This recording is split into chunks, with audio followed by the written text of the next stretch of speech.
Hello ladies and gentlemen, Max here and welcome to another GameCast review.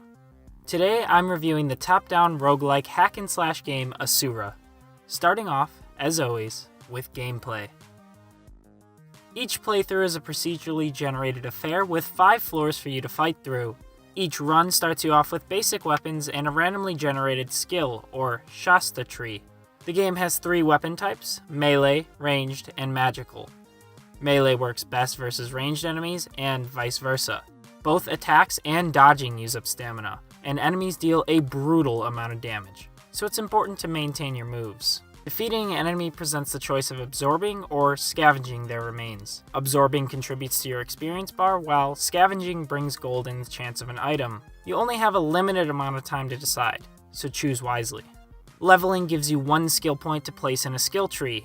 Because it varies through each playthrough, you'll have to be a jack of all trades. Even though I don't like using hammers because they slow me down, my skill tree only provides hammer upgrades on this run, so I kinda have to deal with it. It's a brutal yet fair way of forcing you to learn all the game has to offer. Aside from weapons, you'll find armor types that boost stats such as health, stamina, or speed. They're a rare but massive help to your cause. Once equipped, be careful of any burn or poison effects. Each time you're afflicted, a random weapon or armor piece is destroyed. This can only be stopped with items purchased from the shop found on each level.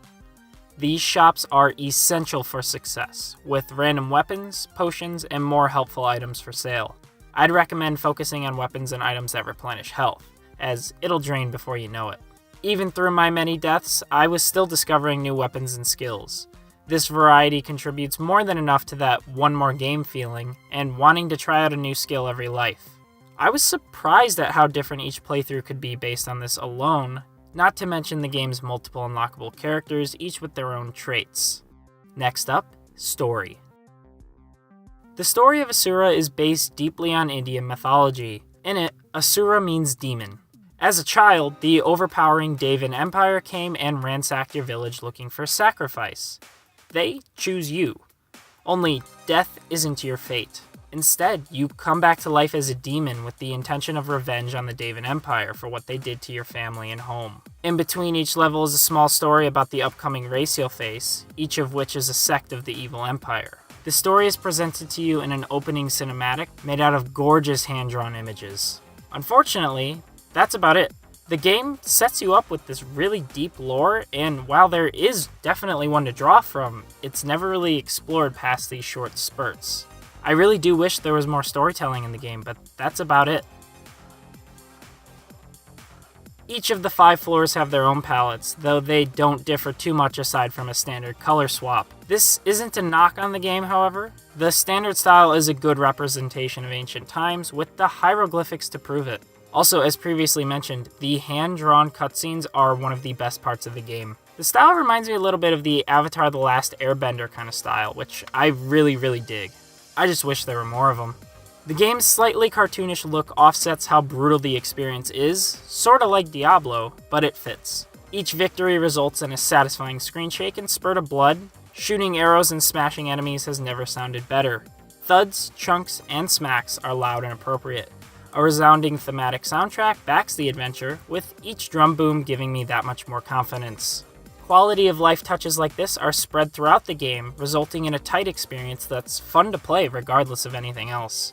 I didn't run into any performance issues during my time with the game, but the loading screens were a little bit long for my taste. However, the levels are pretty long, so this is easily admissible.